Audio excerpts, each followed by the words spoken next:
je serai grande, je voudrais devenir productrice. Maquilleur effets spéciaux. Costumière. Directeur de la photo. Quand je serai grande, je deviendrai script. Régisseuse. Ingénieur du son.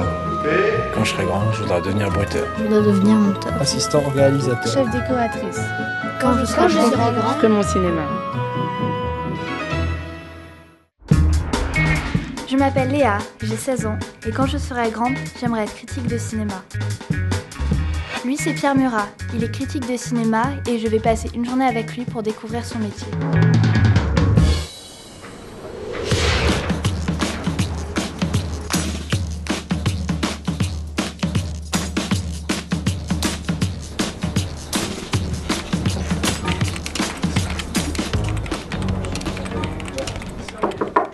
Oui.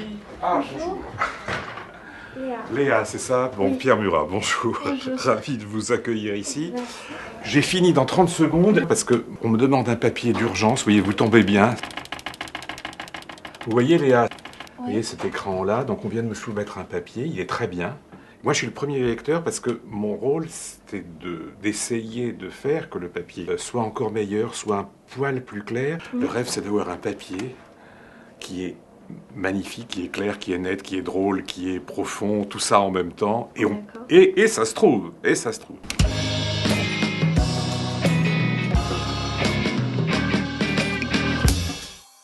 Le critique de cinéma, c'est celui qui va donner son avis sur le film. Ensuite, le critique, c'est quelqu'un qui gagne sa vie avec ça. Donc il est obligé d'avoir un avis quand même assez technique, assez professionnel, on va dire. Mais ça reste qu'un avis. En quoi consiste votre travail ? Vous savez, il y a Serge Danet, qui est un grand essayiste du cinéma, qui disait que le critique était un passeur entre l'auteur et le public. Et moi, je préfère le mot pisteur, parce qu'on déniche des choses, et on a la chance de voir plus de films que le public, d'y aller tous les jours, et donc c'est de trouver des réalisateurs, des univers, des comédiens. Voilà, c'est ça, c'est donner des pistes. C'est aussi bête que ça.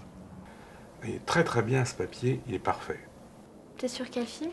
Alors là, c'est une interview d'un réalisateur qui fait son premier film, qui va sortir dans quelques jours. Il y a 15 films qui sortent par semaine.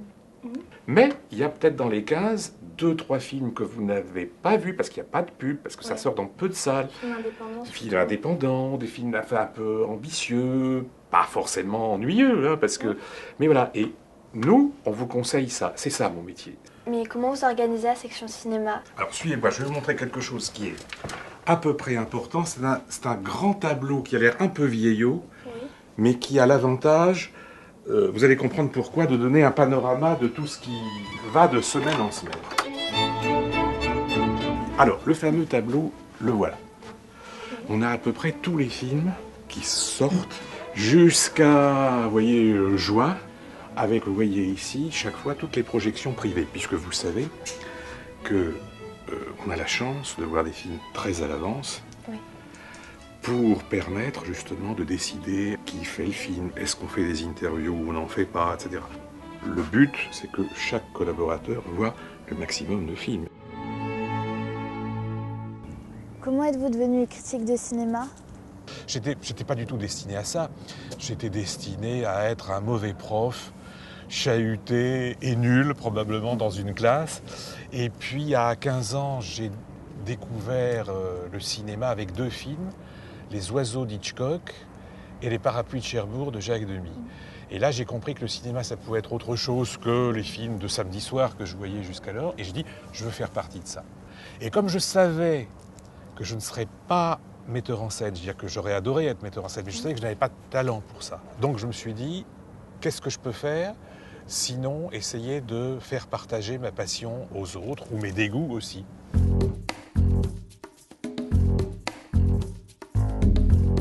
Il vous faut combien de temps pour rédiger un article en moyenne Ah. Ça varie? Ben, je sais pas. Il n'y a pas de règle. Il n'y a pas de règle. Mais ça peut prendre 2-3 jours quelquefois parce que ça ne va pas, parce parce que la règle qu'on m'avait apprise quand je suis entré à Télérama est la suivante. C'est que prendre le lecteur par la peau du cou, si vous voulez, et ne pas le lâcher. C'est-à-dire qu'il faut que vous commenciez à lire ce papier, puis vous dites « Ah tiens, ben, ça m'intéresse » et que ça continue.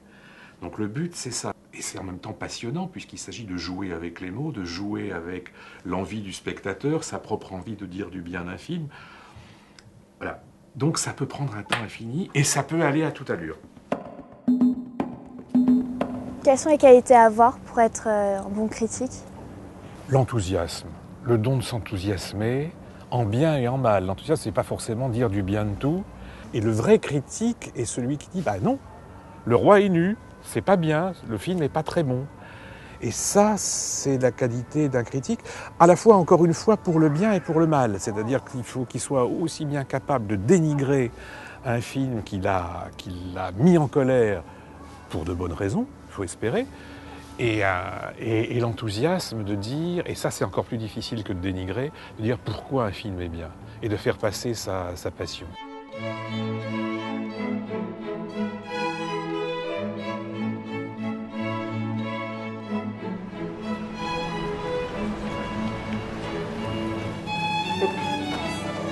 Alors, ce qu'on va faire donc là, c'est un peu la récompense du critique, c'est de participer, comme je le fais de temps à autre, au Masque et la Plume, qui passe donc sur France Inter. C'est un peu l'émission star du cinéma.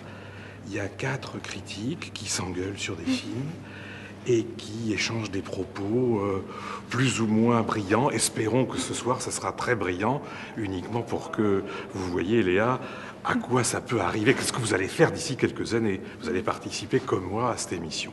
Alors c'est par là que ça se passe. On entre et le public doit être déjà là. Hop.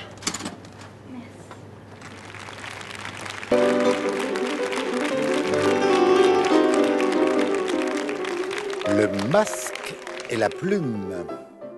Consacré ce soir à l'actualité du cinéma avec les critiques au pays des merveilles, le film de Tim Burton. Je préférais le dessin animé, moi, parce qu'il y avait déjà le Flamant Rose qui servait de club de golf. Et puis, c'est pas une adaptation, c'est une interprétation, paraît-il, d'Alice.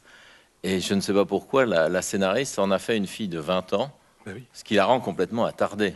C'est le scénario qui est détestable, parce que finalement, Alice devient... Détestable. Mais non, elle est détestable. Mais non, elle est détestable parce que c'est pas du tout les Lewis Carroll, quoi. C'est-à-dire qu'ils en font une vengeresse qui est là pour délivrer un pays comme tous les films américains actuellement. Donc c'est plutôt le scénario, moi, que je reproche. Eh bien, je vous trouve bien sévère avec Alice au pays des merveilles, le film de Tim Burton, des réactions dans le public. Oui, mademoiselle, bonsoir. Bonsoir. D'un côté, c'est une adaptation, donc il n'était pas vraiment libre, Tim Burton, dans ce qu'il a fait.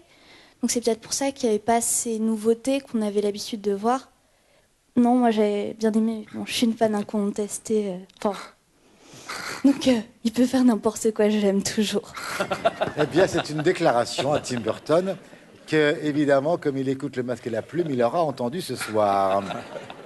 Merci beaucoup, Sophie Avon, Alain Rioux, Éric Nehoff et Pierre Murat.